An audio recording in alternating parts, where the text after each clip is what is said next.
Hey there, internet friends, and welcome to That D Plus Show. Class is in session for the only show from that nerdy site that lets you know what kind of quality to expect right from the name. I'm your host, Trevor Starkey, and each week we dive into a different Disney Plus offering and discuss its history, how it holds up today, and our general impressions of the thing. Joining me today, we have Cameron Abbott. How you doing, Cameron? Hey, what's going on, Trevor? What is going on? We are back once again now at the end of the season to talk about Moon Knight. You and I kicked off Moon Knight with that first episode, The Goldfish Problem, a month and a half ago. And now the whole thing's wrapped up, and we are back again to discuss where it has gone from there. So yeah, gonna be a fun little one. If you like the show, please remember to like, subscribe, rate, review, share the podcast with your friends, all that fun stuff. Frank was going to try and join us, but he's dealing with some health stuff and also apparently some weather stuff out there in Austin. So best wishes to him. Hope everything is okay. But yeah, so it's just going to be me and Cam today talking about all of season 1 of Moon Knight. Why did we pick it? Of course, it is the thing. It is the SEO. It's the thing to be this week. It was that or May the 4th be with you. And I was like, well, they bumped Obi-Wan Kenobi to the end of the month, so they're probably not going to have a ton in the way of May the 4th stuff. And I was right. We'll still do a May the 4th-ish related episode next week. But yeah, Moon Knight season 1 seemed to be the thing to chat about this week. A little bit of the history lesson for you. Originally released, as we've discussed previously, starting March 30th, 2022, all the way up through May 4th.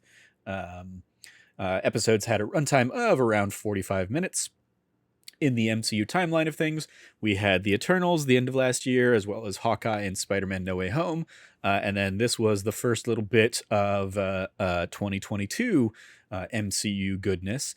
And basically, as we are sitting here recording this, the first public screenings of Doctor Strange and the Multiverse of Madness are going up. That'll be, official release date there of May 6th, the day this episode goes live. So, this did fold very nicely right into that, even though I imagine they were going to be completely disjointed and not have any kind of crossover. But after that, we're going to have Thor: Love and Thunder coming out July 8th, 2022. And then the next Disney Plus series is slated to be She-Hulk. Actually, no, it's probably not going to be She-Hulk because I think it's going to be Miss Marvel, actually. Because I think Yeah, Miss Marvel should be it. Yeah, Miss Marvel is basically like the beginning of next month. It's basically a month away. So that is a little update to my doc that I'm making right now.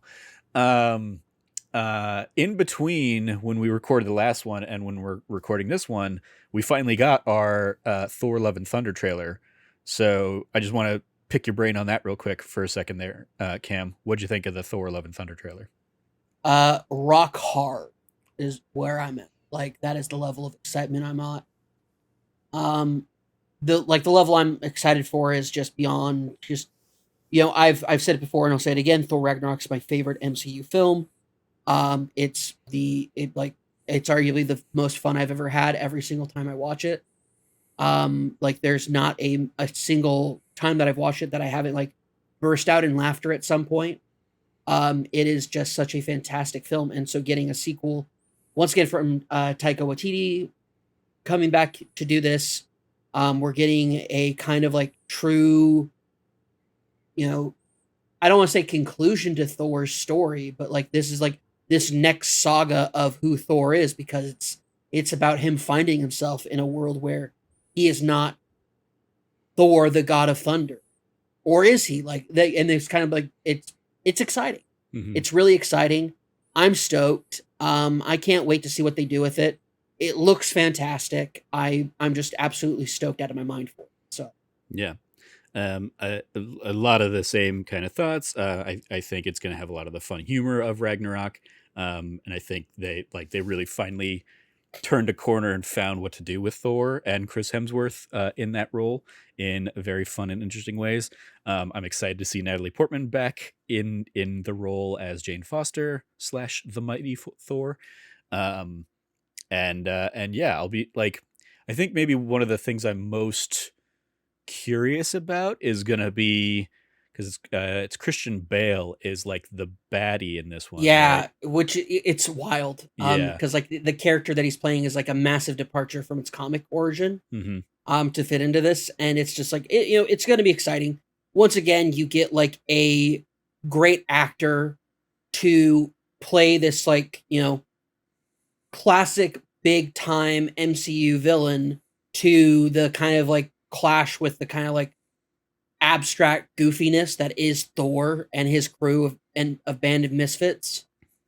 Um, it's just like I'm excited. We got it with Hell in Thor Ragnarok, and it looks like we're gonna get it again with somebody who's like literally like Christian Bale's literally playing a god killer.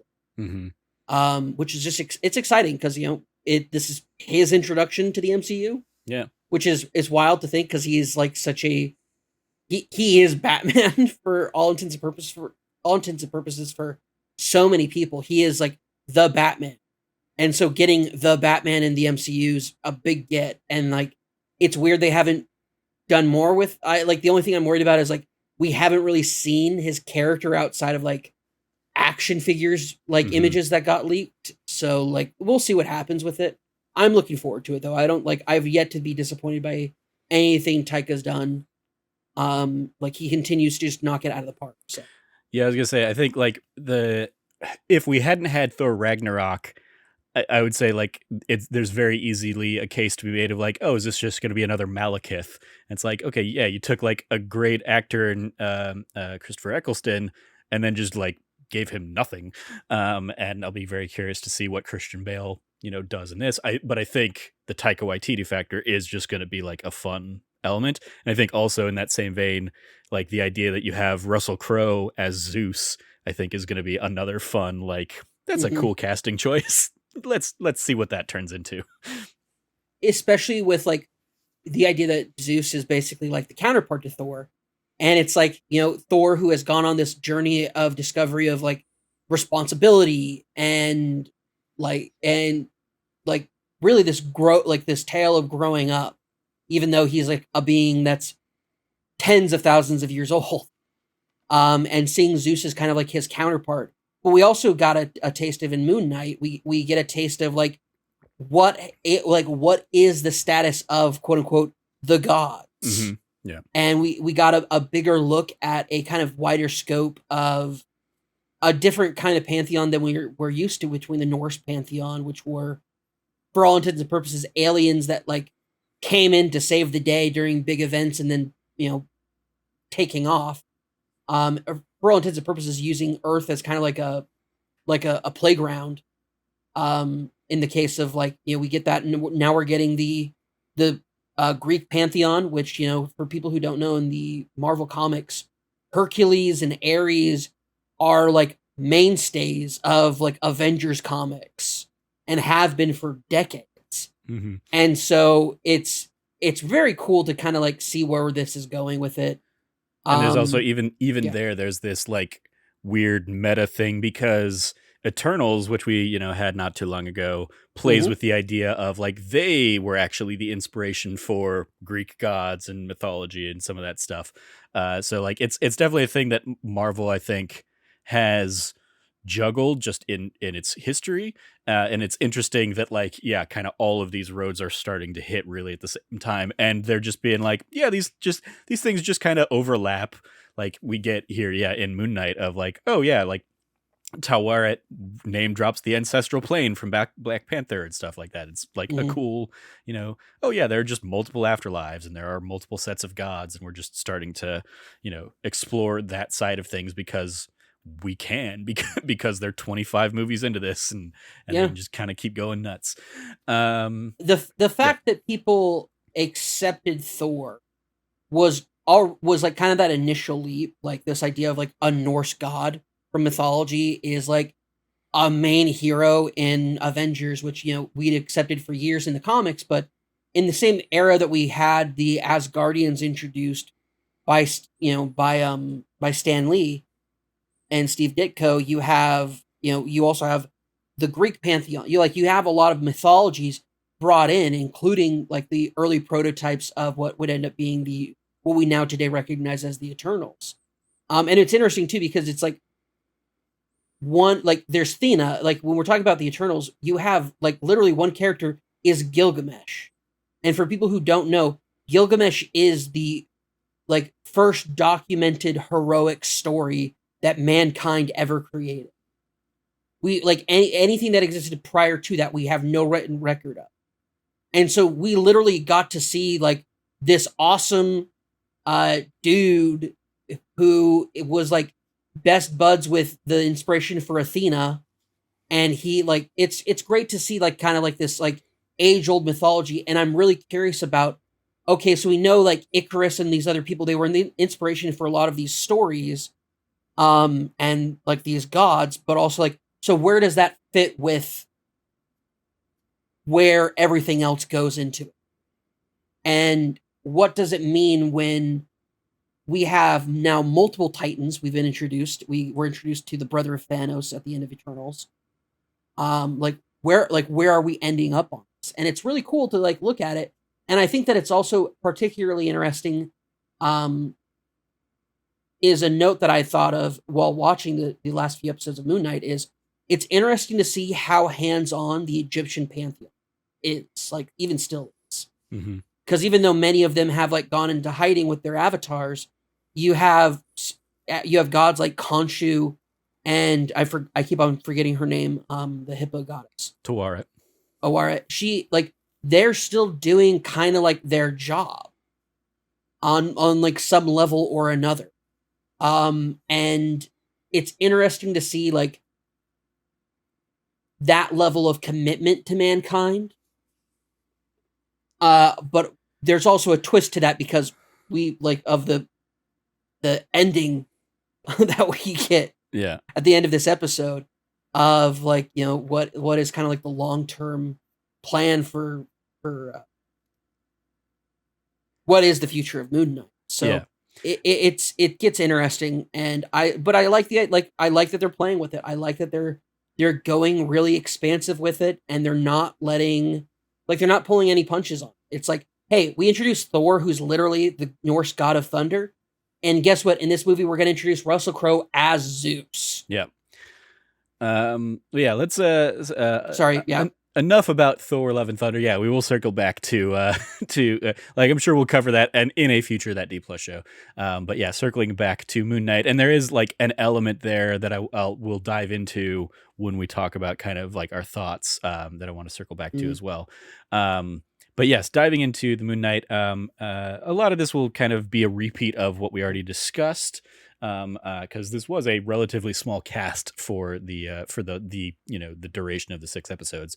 The director, there were basically 3 directors, 2 like a director who worked solo, and then like a pair that worked together on a handful of episodes.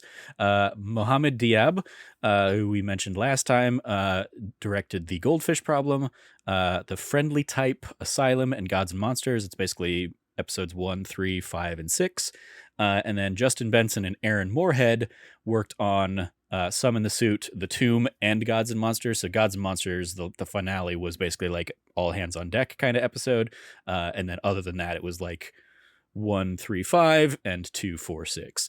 Mohammed Diab, we touched about last time, has worked on a few projects called Cairo 678, Clash, and Amira. And the duo of Justin Benson and Aaron Moorhead have worked on a handful of like smaller projects. In recent years, they also directed an episode of The Twilight Zone, as well as a couple episodes of a series called Archive 81.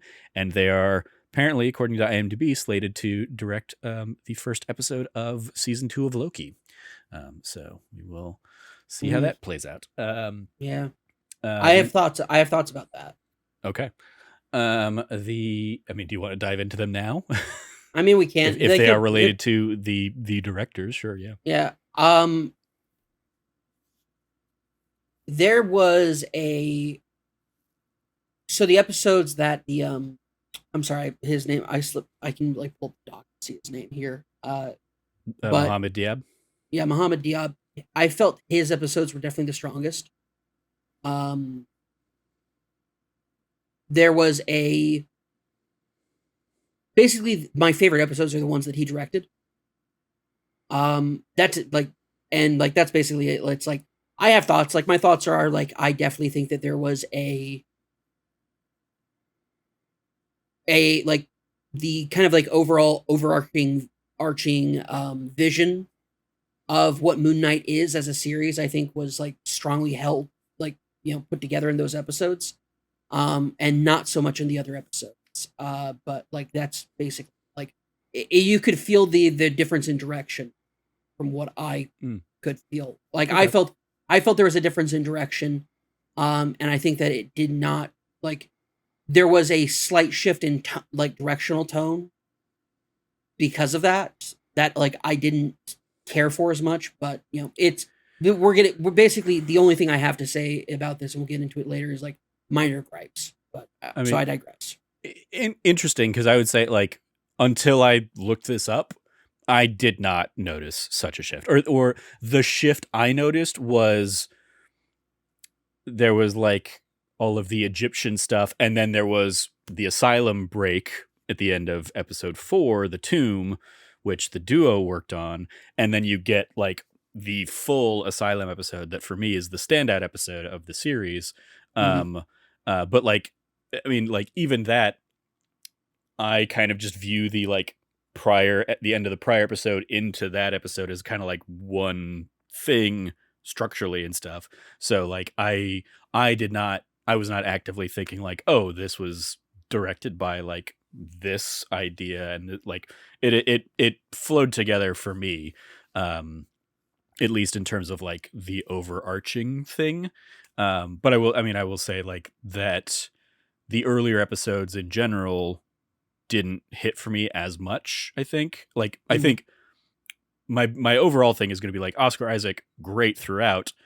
Story wise, I didn't think the series really hit some highs until like the twist into the asylum, and then a full next episode, and then I think it probably, like, for me, probably dips a little bit down in the finale.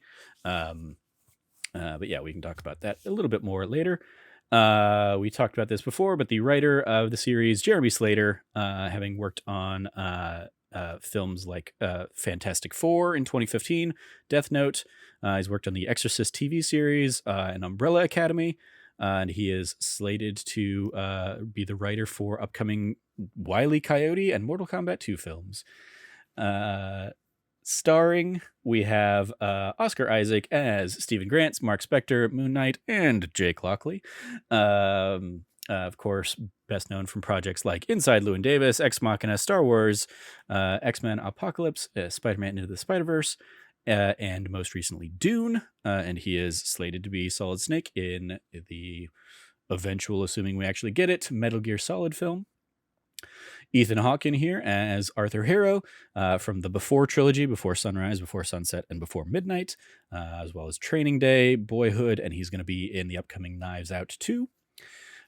May Kalamaui, who we only got like a voice of in the last time we talked about this, as Layla El Faouli, as well as the Scarlet Scarab. We kind of see her don that mantle at the end.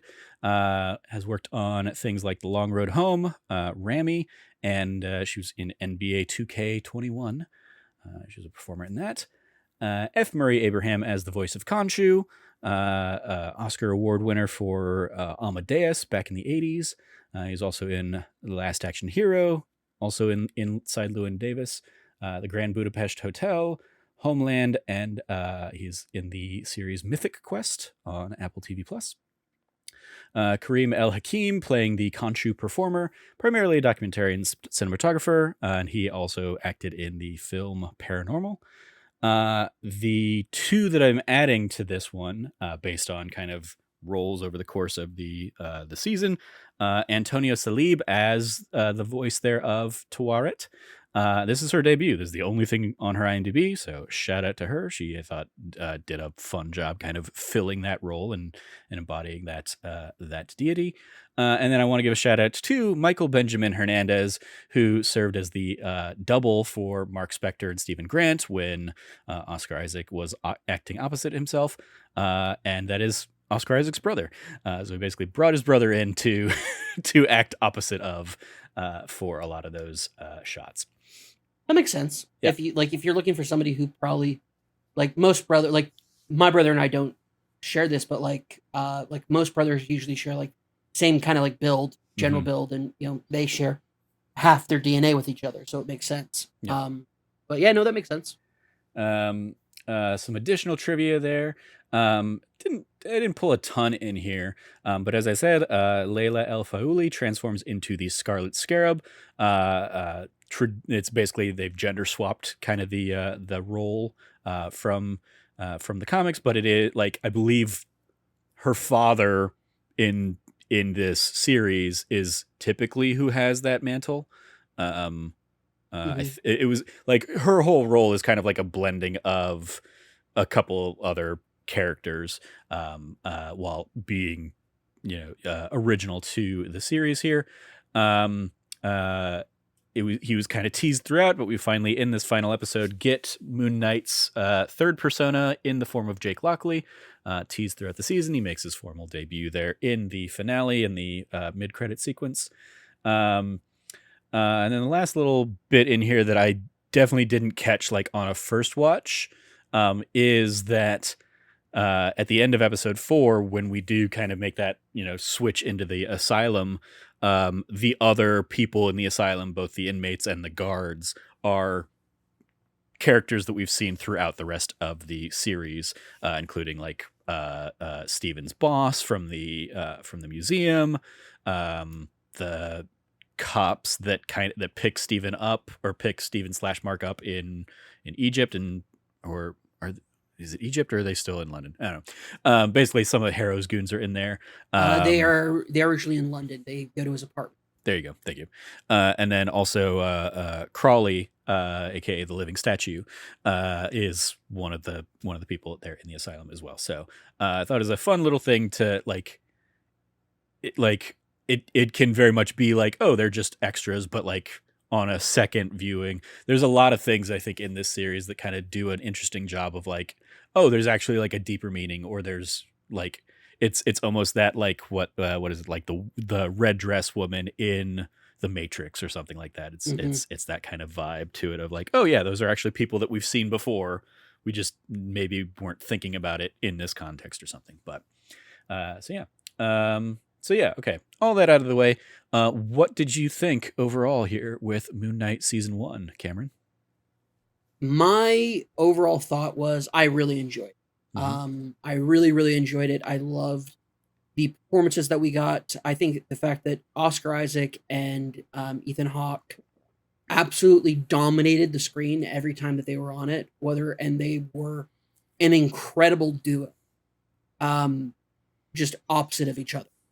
The character of Harrow, I think, is definitely like the standout for me. Just the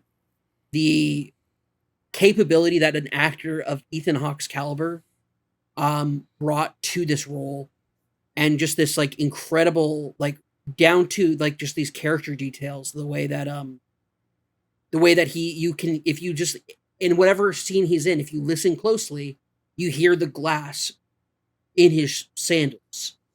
And the way that they play with that, especially in this last episode, towards the very end, was just fantastic.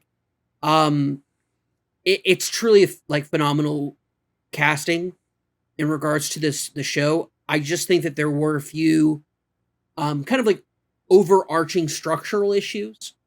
I'm not one of those people who are going to come here and say, well, it would have been better as a movie. Because I think we're here, like the constant arguments that we hear from people is if it's a Marvel film, people say it should have been a 6 to 10 episode miniseries, or if it's like a Disney Plus show, oh well, I would have preferred it if it was like 2 hours long and had a bigger budget to be like condense into it. And it's like I'm getting really tired of hearing that argument. Yeah. From a lot of different places, and it's like you want something that you can't have because it's one or the other. Mm-hmm. It's either a Disney Plus show with the Disney Plus show budget, where there's going to be some episodes that are just like absolutely spectacular budget wise, and some that are definitely the lower end of the budget. like reusing scenes and stuff. Like it happens. And not really scenes so much. That's mostly in animation. You see that like reuse animation cells. But like, going back to the well on some set pieces that, otherwise like was like the low tier budget of the like little mini village inside of London that Harrow's in charge of. Like, was there anything really impressive about that like section? Was there anything that really like, made it stand apart from other parts of the series, or was it just like generic cityscape? And yeah, it was. But at the same time, I look at what we got, especially in episode 5, with the like locales that we got and kind of like the way things moved around in it were absolutely spectacular, especially in the desert scene, in when they are on the boat in the afterlife. Like that entire section is like really great, in my opinion, great green screen, and the way that it's like the zombies that are coming out aren't just generic zombies, they're literally the people that like Mark has killed in the show. It's such amazing touches that they do with this to that I think make it stand out as like a really good show. But overall, I think that the main problems that are coming for me are because it's not even like there's like strong tonal shift even with directors. Um, it's just there's some low points. There's the entire like subplot of this like billionaire buyer who's playing a weird version of polo on a horse, in like that they have to go and like try to like deal with and like break into like the sarcophagus part of it in I think it's episode 3 that they do that. Yeah, because episode two ends with them in Egypt, right? In Cairo. Yeah, it ends with Mark waking up in Cairo.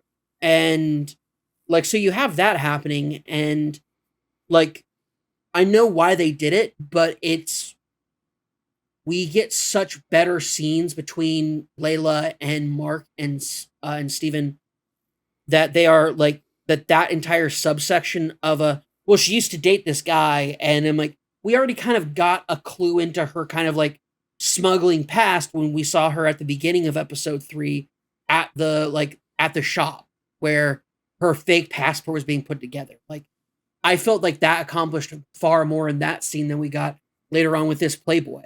And Harrow like showing up out of no, like, it's a whole thing. It's a whole thing that like I see some minor subplots that I just do not care for, versus other ones that were done better. But even once again, I'm going back to to my point here. These are minor gripes that I have. Mm-hmm. Like, oh, episode 3, the middle episode had some like unnecessary scenes. Fine. I enjoyed so much more of the rest of the show that totally outweigh that. The other thing I would say is, and this is kind of like the last kind of negative thing I have to say about it, is fight choreography not always stellar. I think we've definitely seen better fight choreography. I think that episode 6 made up for that in a lot of ways, with the bouncing between Moon Knight and Mr. Knight, as far as like their like fighting styles of the two different personalities. Mm-hmm. Just were really well done in certain spots, but also at the same time I felt like there was a little too much stop and go. So like even then it's not like the best like fight choreography that we've ever seen. Mm-hmm. But and I think that was probably like the fighting choreography was probably the weakest element of the show. But at the same time, it's just like it's still fantastic. Like the show is clearly not driven by the action that the show is happening. It's about the mystery and mythology and the personality of the characters driving the story forward, that I think shines so well that like we wouldn't get that in a 2-hour movie. We wouldn't have these moments. We'd have like one of these moments, but we wouldn't get the rest of them. Mm-hmm. We'd get a scene or two of Steven and Mark like fighting amongst each other, but we wouldn't get like multiple episodes of this back and forth. Where eventually, especially when we get to the temple in episode 4, where Steven is in control and just like shows like Steven's actually incredibly brilliant. He on his own, he does an amazing job of getting them through the temple. And also like an amazing touch, by the way, of making it Tomb of Alexander the Great.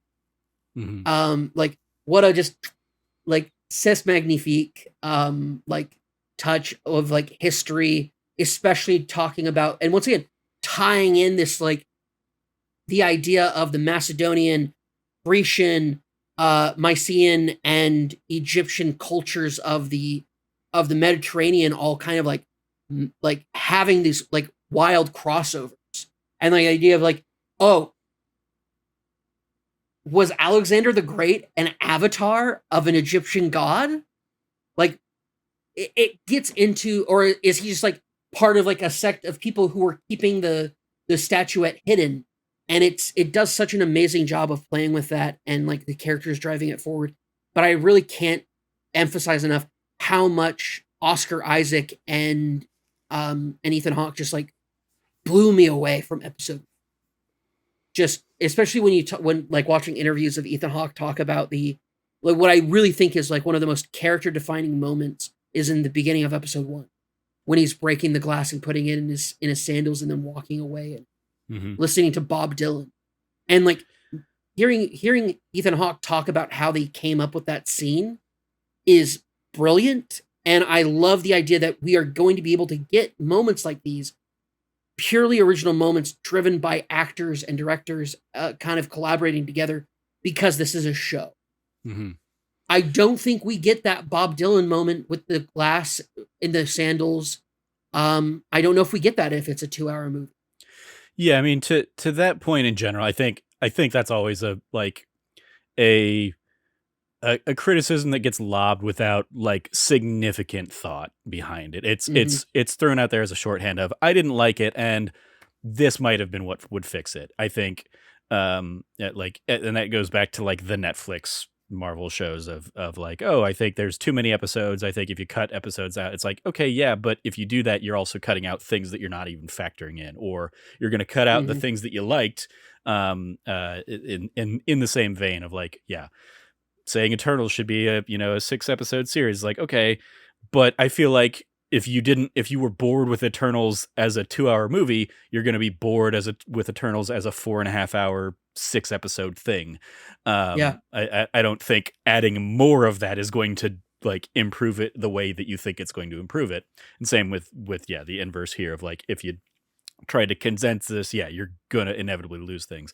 I don't necessarily know. I think I just made myself a little bit of things that could be lost, but but yeah. Sorry, what were you saying? I think I made myself a hypocrite because I think I did say like Eternals. I think Eternals would have been better as a longer series. I mean, but maybe, I'm pretty sure I said that at one point. But when I said that, I definitely know that I said it as a, or at least I thought about it as a like getting more time with the characters. Would be great because we just like it's such a huge ensemble cast. Like that was, I think that's one of my only criticisms of the Eternals, because like I really like, once again, if people are like, man, Cameron was like really into this show and I wasn't that into it, I also really love the Eternals, which is like a movie that a lot of people have said they did not like. And like a lot of quote unquote tastemakers have said they did not like the Eternals, and you know what, that's fine. I really enjoyed it. And I really enjoy this show. I think that it's absolutely stellar. But yeah, sorry, I didn't mean to interrupt you. I just realized I'm like, did I just make myself a massive hypocrite? Yeah. Because people are going to be like, let's go rewind back to the Eternals episode. Yeah, if I cared enough at all to edit that in, I would be like, let's cut to the tape. No, but yeah, I mean, I think that it's in the same vein that I remember years ago, when I was a part of a 3-hour play that had no intermission. The director basically said one of those things of like people are always going to blame time as a thing for other things that they don't like. They don't like the pacing of the show, but they're going to complain that it's a 3-hour long show. It's like, you sat through Titanic for 3 hours. You could sit through a play for 3 hours if you really wanted to. And that just being like one of those like aha moments in my kind of like critical analysis of things is like, if you're criticizing something about its length, it's that its length, or it's that it did not sustain itself over the course of it or whatnot. It's more factors than just the length. like Batman, the Batman, I think absolutely sustains itself over its 3 hour runtime. But I get that other people disagree. Um, but then other things that you touched on that I want to circle back to, Yep. fight choreography. I I agree. I think the final episode is I think when we got like the most action, and yeah, in part because we got like Moon Knight and Mr. Knight alongside the Scarlet Scarab fighting a la like Falcon, female Falcon, kind of a lot of like with her wings and stuff like Hmm. that. So I think that was like a lot of fun, interesting things. But I will say that I liked, especially in like those first couple episodes, I liked how they played with the choreography in the like blackout moments of like, oh, he's about to go Hmm. into a fight and like, oh, we're gonna get a blackout and then just see all the bodies dropped. We talked about that last time. Just I think they play with that in interesting ways that like in some way kind of harken and remind me of famously I think in like season 1 of Game of Thrones, there's like a big battle that they basically like knock Tyrion out for, and so like Yep. they didn't have to shoot any of that battle. He's unconscious and he comes to, and the battle is done. And it was very much like, from a production point, saving a shit ton of money, and a interesting enough kind of character beat to like to portray it. I think we got to see a lot of that through the Stephen and Mark blackouts.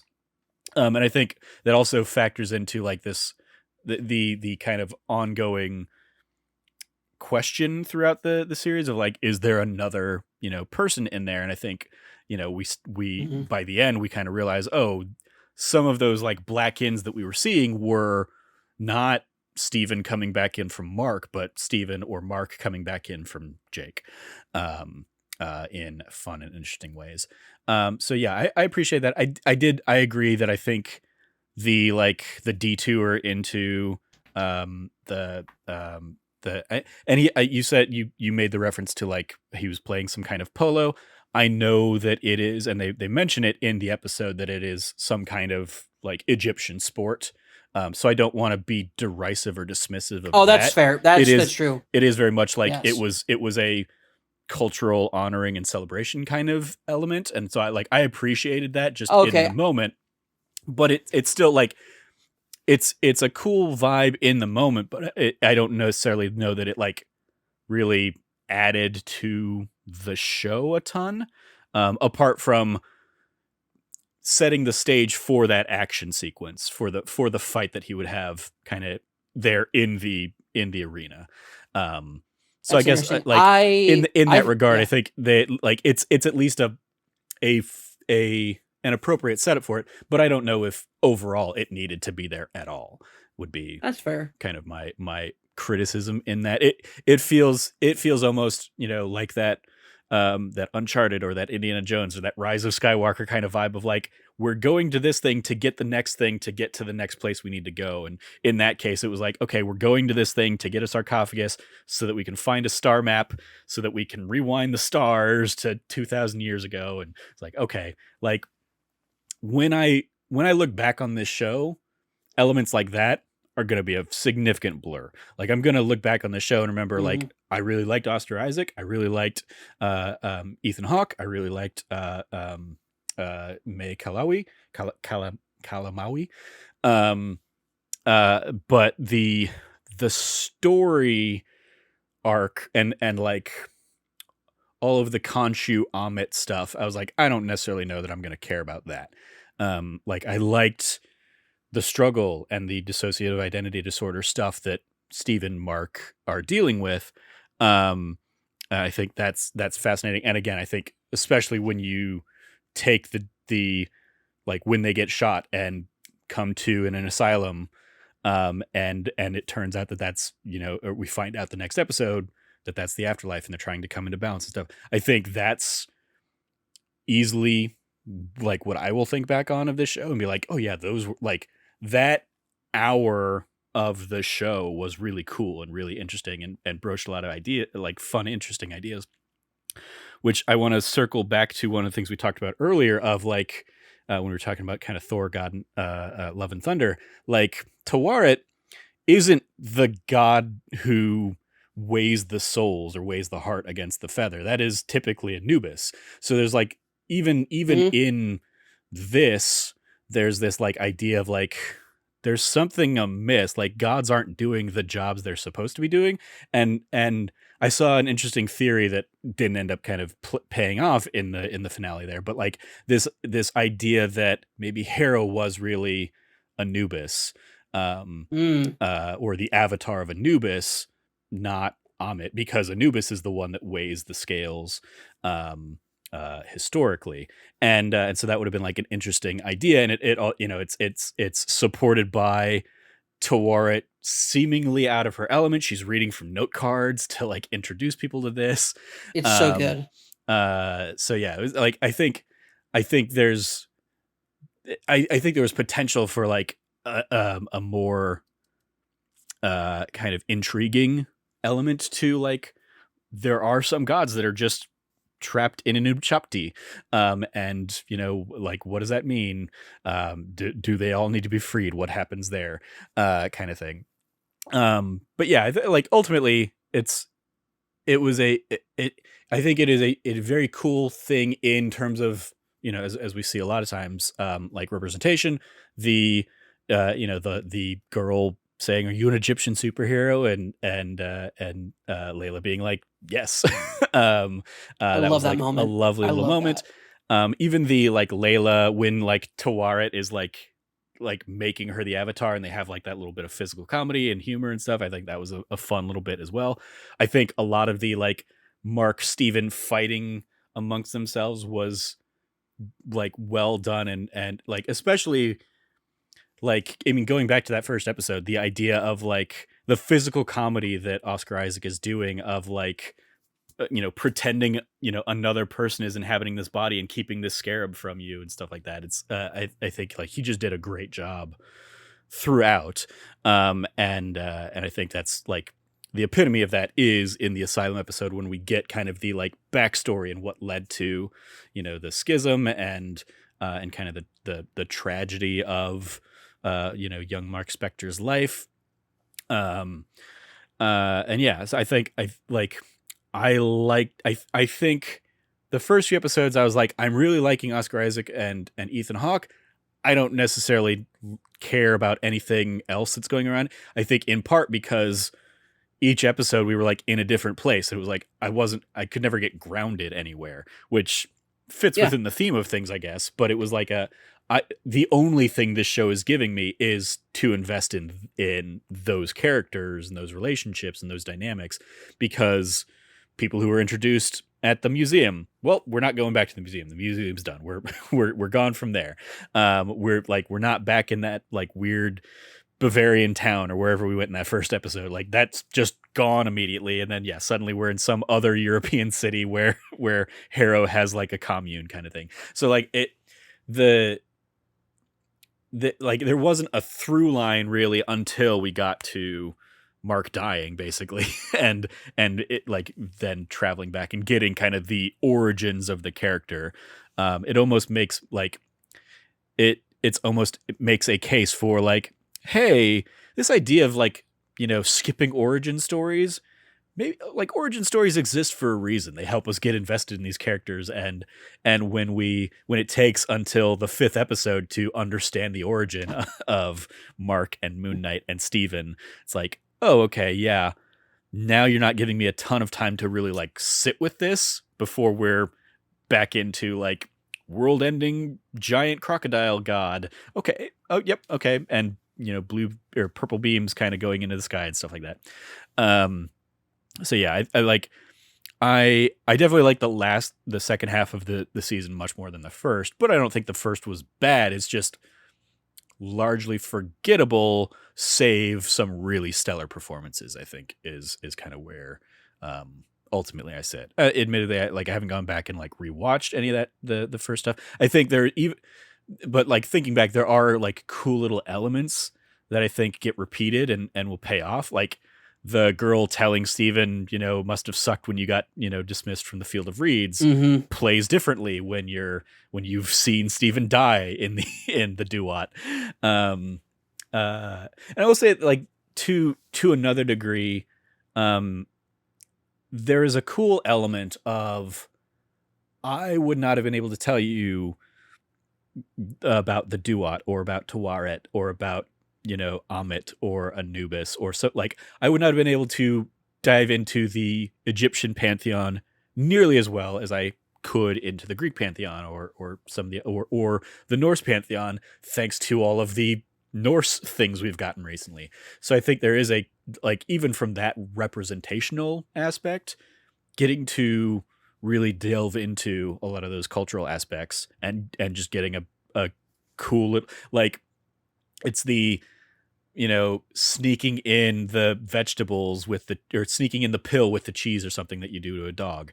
It's like, oh, you gave me like cool information with the wrapping of a Marvel show. That's neat. I appreciate that. Yeah. I can appreciate, a little bit more about the weighing of the hearts versus the feather element of kind of the Egyptian afterlife in ways that, like, I haven't, like, I've probably heard those things like once before back around the time of like the Mummy movies.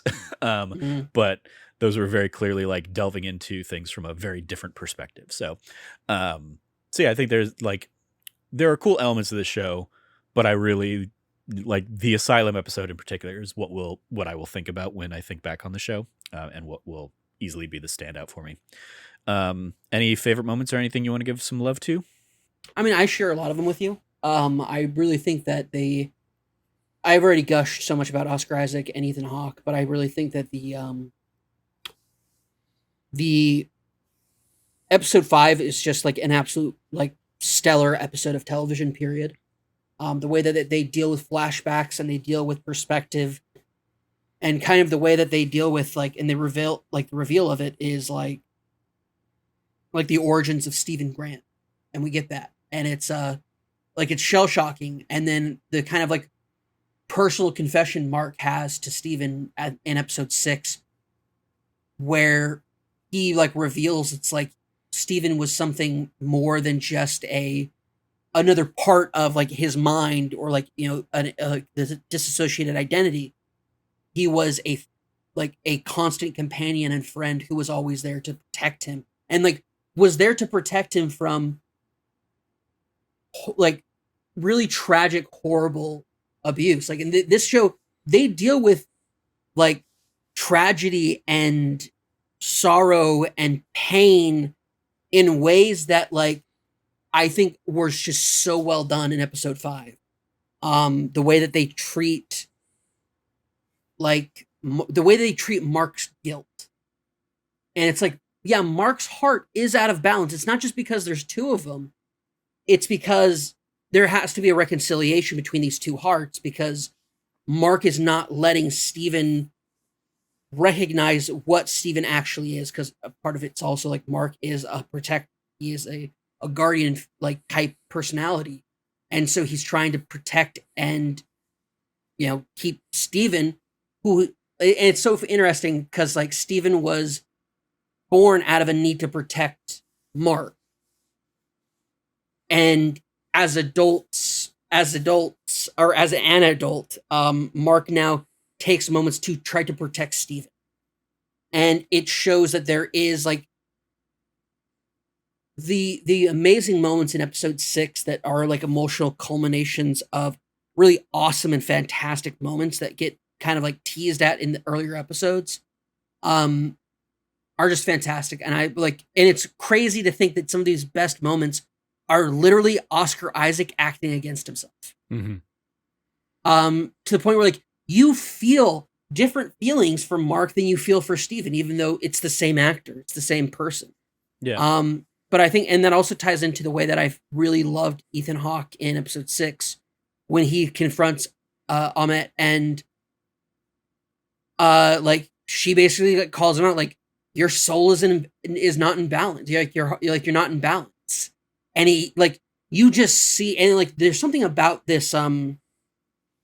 It's funny too because they even toy with it and play with it with the theme of the reveal that Mark Spector is Jewish, Mm-hmm. and sitting Shiv in Judaic culture with the passing of somebody in the family, and Mark not doing that for his mother.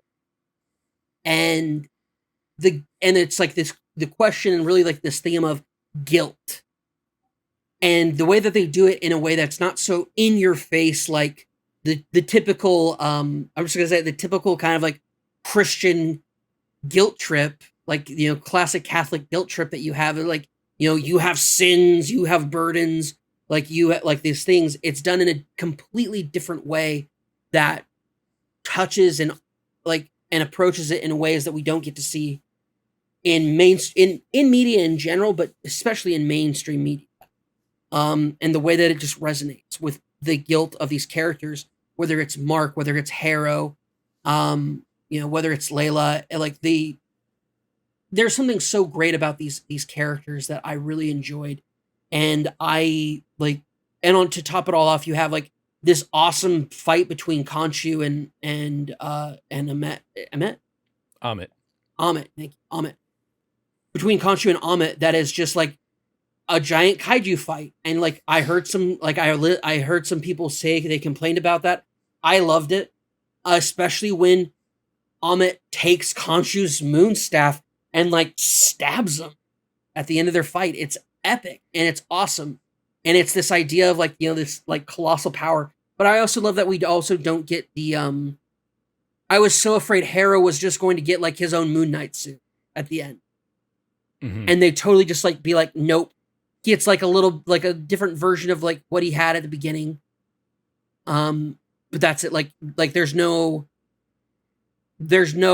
like crazy suit for Harrow at this point. We don't get that. It's completely different. And the way that they handle things and the way that like I think that the like very very end of of episode 6 did feel a bit rushed in regards to like plot development, but also I recognize they had 6 episodes. Like you do what you have with the timing. So. I mean, yeah, but it's also they made themselves have the time they had, and the last episode in particular, the shortest episode of the season, I feel like they like that's true.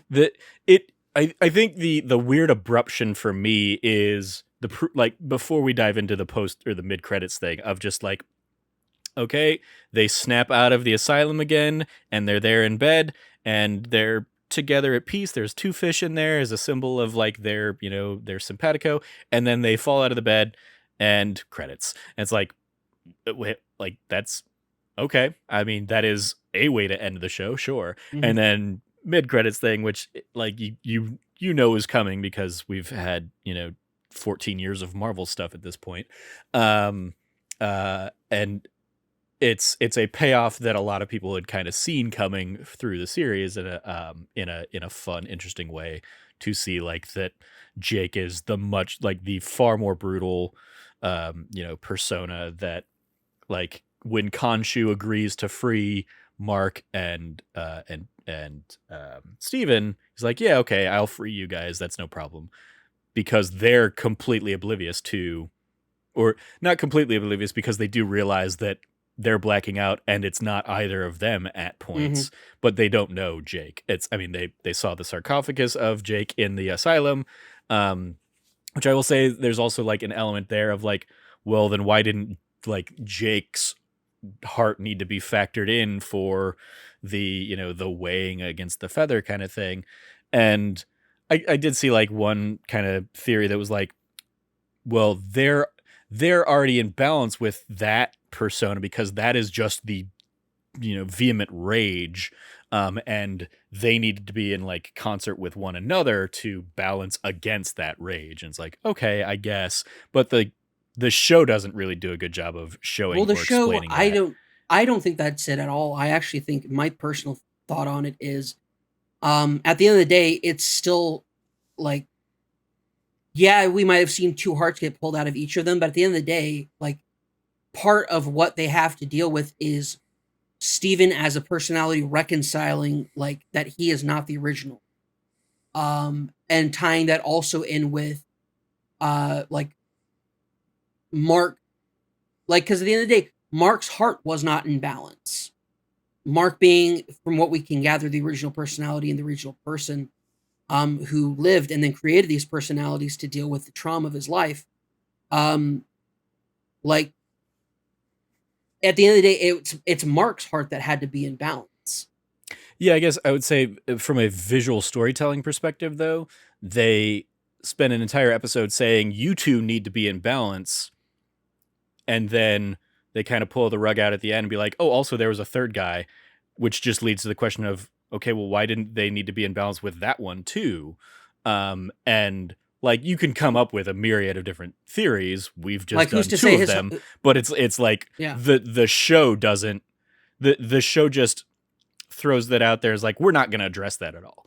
Like and That's it's fair. like that's annoying. That's a cheap thing, especially because of how many times they imply and you know point to that it's not just Mark and Steven. So the fact that we spent an entire episode getting Mark and Steven in balance, it's like, okay, well then why didn't Jake have to also be in balance with that? Well, But Jake didn't. Well, also Jake never left a sarcophagus. right. I mean, So yeah. like, yeah, there's honestly a bunch of different ways you can infer like why Jake didn't have to be part of that.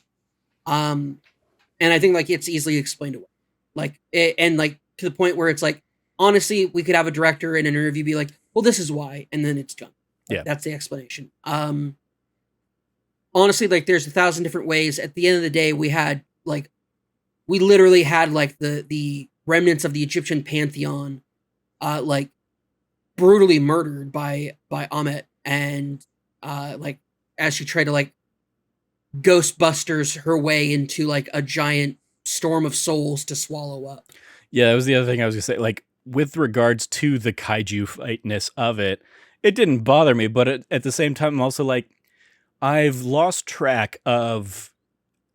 Are we supposed to think that people can see those two giant things fighting or not? Mm. Like, are we seeing them as the audience of this TV show, but like normal Egyptians have no idea what's going on? Because I'm pretty sure at like various points throughout the series, like nobody else sees Khonshu other than Mark. Yeah. So it's like, so who are they actually like revealed to? Versus like, do they even, do the people of Cairo even know that there's this like big behemoth battle going on between Khonshu and Amet? I don't know. And the movie doesn't, or the show doesn't really seem to be particularly interested in delving into that. It's like, we're going to have that fight going on in the background while we have all of this other stuff going on in the foreground that has like actual people getting, you know, pulled in and saved and moments and stuff like that. I will say that that was like, while I appreciated the like one last tease before an eventual confirmation of Jake Lockley there, the like all hope is lost. Harrow's, you know, defeating Steven and sucking out his soul, and then he blacks out one more time, and then just suddenly like everything is destroyed. It's like, all right, that's a little like, I didn't mind it when you did it earlier in the season, but now it feels cheap. Now that you are doing it here in like the big climactic battle, it does feel like well, yeah, that just seems like a production shortcut. Yeah. I know why they did it. I didn't care for it, but I know, like, I get why they, like, it's to give us the final confirmation, the final nail in the sarcophagus, as it were, that yes, there is a third personality, and yes, it is, like, as hinted in episode 3, it is the most violent of the personalities. Yeah. To the point, like, yeah. And also, I like that it's Khonshu's trick of how he keeps control of Mark. Yep. Which, like, I did not expect. I actually thought the person who showed up at the hospital was actually Blade. I thought it was like going to be a tie-in to the Blade and Black Knight stuff that we saw at the end of Eternals. Yeah. Slightly disappointed that it's not, but also at the same time, like, I get it. Like, yeah, you wanted, like, also Khonshu in the Mr. Knight outfit is wild. Super good. Like, there's just so much about what was going on. Also, massive shout out to the scene where Harrow is whispering to the Khonshu statuette that he got put in at the end of episode 3. Like the typical bad guy thing of like, you made me this way, so thank you, kind of like that whole speech. Yeah. Which I just, like, normally I think that could have just fallen so flat, but Ethan Hawke, just the character of Harrow that he put together and like gave us on screen was so fantastic. And it's like, yeah, Harrow does say that, and it does strike a different kind of chord. because it's like, yeah, this is once again hammering home. Khonshu sucks. Like Khonshu's not like Khonshu is altruistic in his ideals, but in his actual practices, he sucks. I mean, He's just by the end, he's willing to do the exact same thing he's been fighting against, in that like he wants to kill Amit, and Mark and Steven basically say no. You're just wanting us to do what she was doing. yeah. So yeah, it's Judging somebody based on what they could do rather than the choices they would make. And Yeah. it's like, yeah, and it's such a good touch, and I love it. It's just that part of it, like I did feel like was a little sped up, but the like the confrontation and then the release of Mark and Steven from Conchu's service, I thought was like a little sped up as far as like timing goes and like pacing. But at the same time, like I will take what we get out of it. It, like you said, it's the shortest episode, could have been longer, but it does get to the point and gets us through kind of like this threshold that we need to get to before the show ends. Yeah. So it is, going back to your point about like thinking that we were going to get a Blade cameo or something like that. It is fascinating that this is the like first project that has no tie into anything else. Like I don't like, they don't even really name drop other things going on in the world. I think like the biggest like confirmation really that we get that it exists in the same world as everything else in the MCU is like global repatriation council like ads on buses or something like that. It's like, other than that, there's no characters that really cross over, and I guess we get like the name drop of the ancestral plane for Black Panther. We do. We also get a name drop from Madripoor in episode 3. Yeah.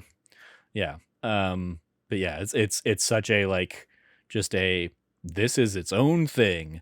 And I think I saw like an interview of basically like or maybe this was in the trivia or something of like Oscar Isaac is not contractually obligated to do anything else.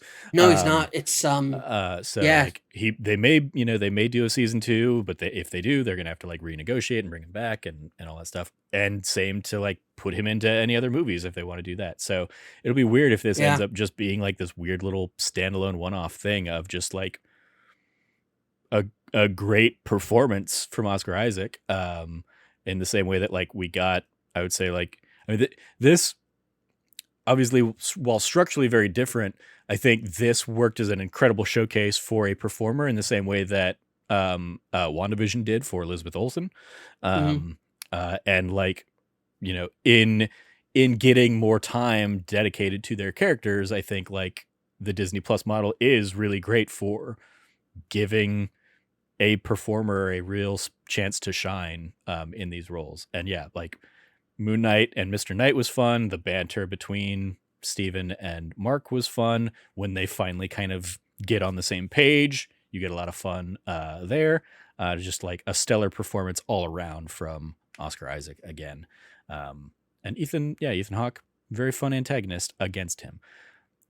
I will say, like, going to your like one of the favorite elements you have of the of his character being like that introduction of like he's just going to be walking on glass every time we meet him. Well, it's a great little character beat. It's also a character beat specifically designed for us, the audience. So there is that moment like when they see his like bloody footprints at the end where it's like, do they know that he walks on glass? If they do, how? That like it never got really like introduced to the characters so much as it got introduced to us, the audience, because Harrow's completely on his own in that first scene of the season. So yeah, it's like even that's like if I think about it too hard, I end up asking questions. But if I turn my brain off, it's fine. So yeah. All in all, like a fun series. I don't necessarily know if I need a season 2, but I would definitely love to see more Oscar Isaac and more Layla, and obviously it doesn't look like we're gonna get more Ethan Hawke, but so be it. He got a Goodfellas. I will say the ending being like a touch of like Goodfellas or Godfather was just like, I loved it. I thought it was such a great like little like just like a little like just like mwah. You could have put like Ave Maria in the background, and it would have like captured that perfectly. It's just such a great like just that great final comeuppance Yeah. happening, that final karmic balance, as it. And I like this. Uh, I don't know what it will mean or what it what it does for anything, but I like the idea that Jake, you know, is a very menacing presence who just straight up speaks Spanish compared to the maybe more New York based like Chicago. normal. No, that well, I'm saying the character in the comics of Jake Oh yeah, is like a New York cabbie. So it's like, oh, this is an interesting variation and twist on the character, but it's kind of what they were playing with all season long. So any final thoughts before we go ahead and dive into the grade? yeah. I think that if this is a sign to like, I really hope that this is a sign to see of like what's to come with like Miss Marvel and then later She-Hulk, where I think like I'm really holding out a lot of hope that I didn't think I really had before Moon Knight. Moon Knight kind of like Moon Knight has convinced me that we are capable of seeing a different kind of MCU show on Disney Plus. Like Disney Plus will allow us to have a different kind where it was not so like super action driven like Hawkeye or in a lot of ways WandaVision was. It's not so depend like you have these things that drive the story forward are these small moments between characters, and it being like much more of a character driven story than superhero events story. Really struck a chord with me that I wasn't expecting, and I really hope that it's a sign to see where we can get a story that's more of a coming of age story with Miss Marvel, and then later with She-Hulk we can kind of like we can get a procedural show. Like, Yeah. well, let's give it a shot with that. Like, let's see what happens.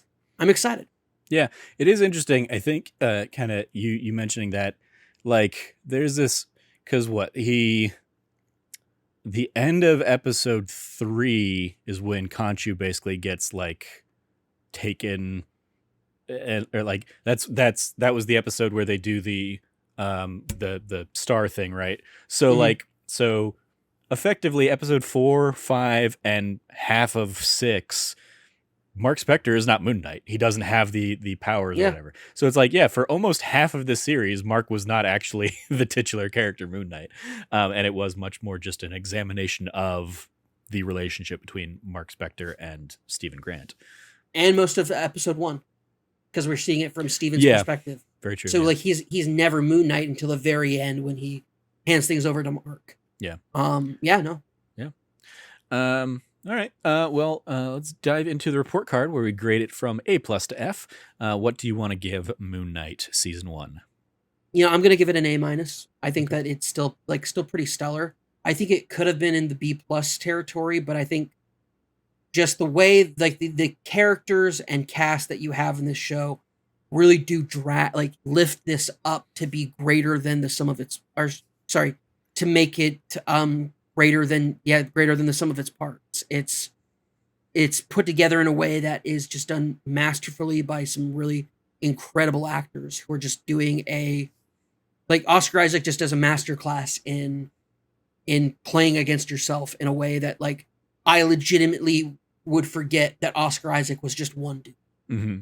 Or yeah, that's another thing I wanted to give some love to is like the we talked about this a little bit like back when we did the first episode on this, like just his facial appearance or his mannerisms or whatever, like you knew which version of the character he was whenever we kind of tuned in, and the moments that we see especially there, like him breaking down angry and furious at his mother and like crying and devastated, and then like he comes to as Steven and is confused but belated and immediately calls his mom, was like heartbreaking. Oh my gosh, yeah. In the best of ways.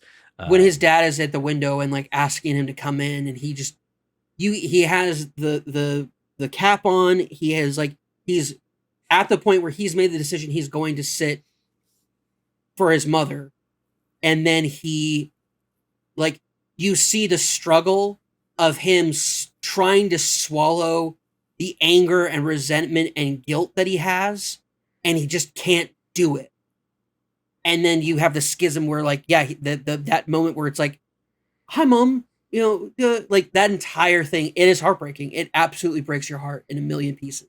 Yeah. And the fact that like you only got like massive shout out, by the way, to the actor and actress who play Mark Spector's parents in the flashback in episode 5. Like incredible, like such limited performance opportunity, just incredibly well done. Mm-hmm. Especially when she pulled, like when his mom takes the belt off the hook. Yeah. And you just feel, just, it, like they don't have to tell you anything. You get everything in that moment. And just like this drunk, crazy, like woman who's been driven to insanity by grief and loss and just is just completely out of her mind. And it's like, it's wild. It's so wild. Yeah. And so good. So massive shout out to them. I overall I'm a little bit cooler on you. I'd probably give this, I think, a B. Probably reason. Like absolutely stellar performances again, like as as you touched on, like absolutely across the board great performances. I just was a little bit let down or underwhelmed by the broader story. I guess not even the story, like the plot. The like this guy is trying to unleash, a god to, judge all the souls of humanity or whatever. Like that took a significant backseat, and that was the least interesting aspect of the show for me compared to the psychological turmoil that is going on in Mark Spector's mind. But especially the mystery from episode 1. Yeah. Where it's like, who is Mark? Mm-hmm. Like that question of like, who is Mark? Like, if this was any other studio besides Disney, there would have been billboards, who is Mark? Like all sorts of like just dumb like things to tie into it with marketing. But they just didn't do that with this. And I loved what they did. Yeah. I honestly think yours is a more realistic grade of like what this actually represents and what it is. I think a B+ would probably be more on me, but I can't imagine giving this like with how much fun I had week. Yeah. I just can't. Nothing wrong with that at all. Extra credit, other suggestions if you like this. You have Eternals, you have Hawkeye, you have Shang-Chi and the Legend of the Ten Rings, you have What If, Black Widow, Loki, Falcon and the Winter Soldier, and WandaVision, which, as I believe I mentioned the last time around, is like entirely Phase 4 stuff. And it's like weird that we're in an era that is basically already like, after a year of like nothing after Spider-Man and Far From Home, we had a drought there at the beginning of the pandemic, and then now we've just got a whole bunch of Phase 4 stuff. Extracurriculars, you watching anything else on Disney Plus these days? Yeah, actually, I have been. I mean, I've been watching some Star Wars. It's May the 4th. Like, it's that time of year where like we all put down our bickering and grievances of like which set like part of the saga is better than the others, and we all just sit down and join hands and watch the Star Wars films. Which Star Wars stuff you've been watching? I watched the original trilogy, of course. Okay. Like obviously, like I definitely like binged while I was not feeling well. I definitely like binged a ton of just the original trilogy, and like may have dabbled back into the Empire of Dreams documentary. Okay. It's such a stellar documentary. Nice. And of course like some roundtable stuff from Mandalorian. So cool. Yeah, I'm going to check it out. I have not yet watched the Disney Gallery, The Book of Boba Fett. That was pretty much the one new thing they really threw out there. And we're not yet decided on what next week's episode will be. It's either going to be that as like the May the 4th offering. But I think more likely, just because I don't think Book of Boba Fett hit with as many people, the thing I have been doing is I've been like in anticipation for potentially next week. My backup is the Rebels 2-part opener, So I've been I watched those, and then I've watched, I just kind of let Rebels keep playing for a few episodes there in that And first season. an easy decision to make. Yeah. The two-parter of Rebels is a phenomenal introduction into like that entire franchise, part of the franchise. It's fantastic. Rebels, I still like adore Rebels on a level that is just like really hot. So. Well, that may seal the deal then, because yeah. So next week's episode is going to be most likely then that Rebels kind of two-parter to kick things off.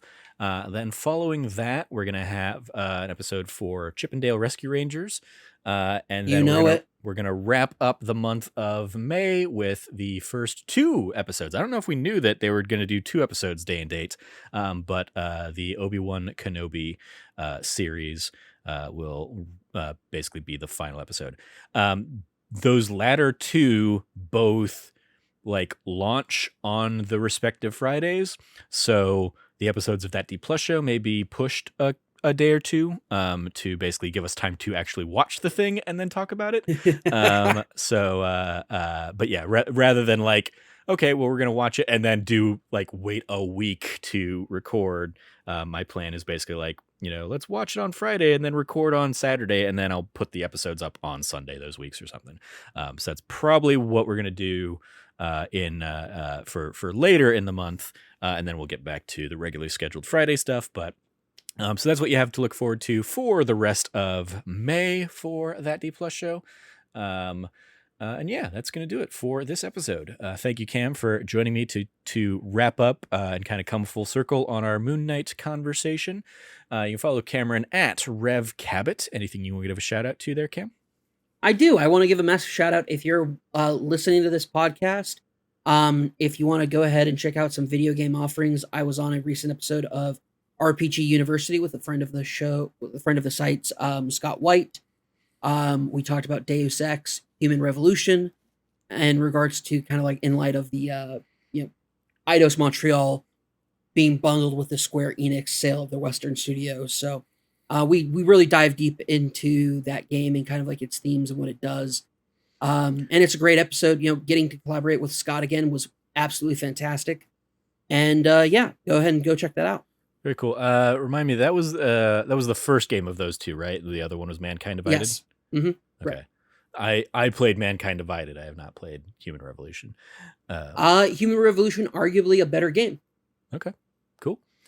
Yeah, so you did that. I was like, it was fun because I saw you did that. I think basically like I finished recording an episode where Logan and I talked about the Eidos deal, and then saw that you had been chatting Deus Ex, because I think I say in there, I'm like, that's the one thing, like, I really liked Mankind Divided, so I would love to see Deus Ex get another shot.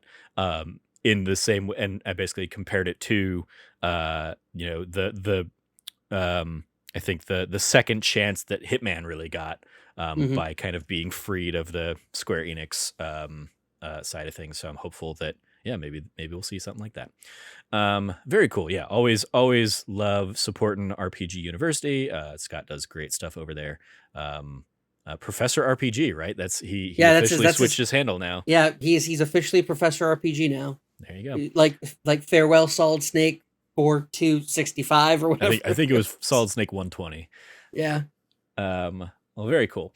Shout out to that. Yeah, absolutely. You can follow me at Trevor J. Starkey. I will give a shout out to that news you care about that I was talking about there. Logan and I spoke about the Square Enix deal with the Embracer Group this week, talking about kind of what we think it means potentially for the future of your Tomb Raider, your Deus Ex, and just kind of the state of things in general over there.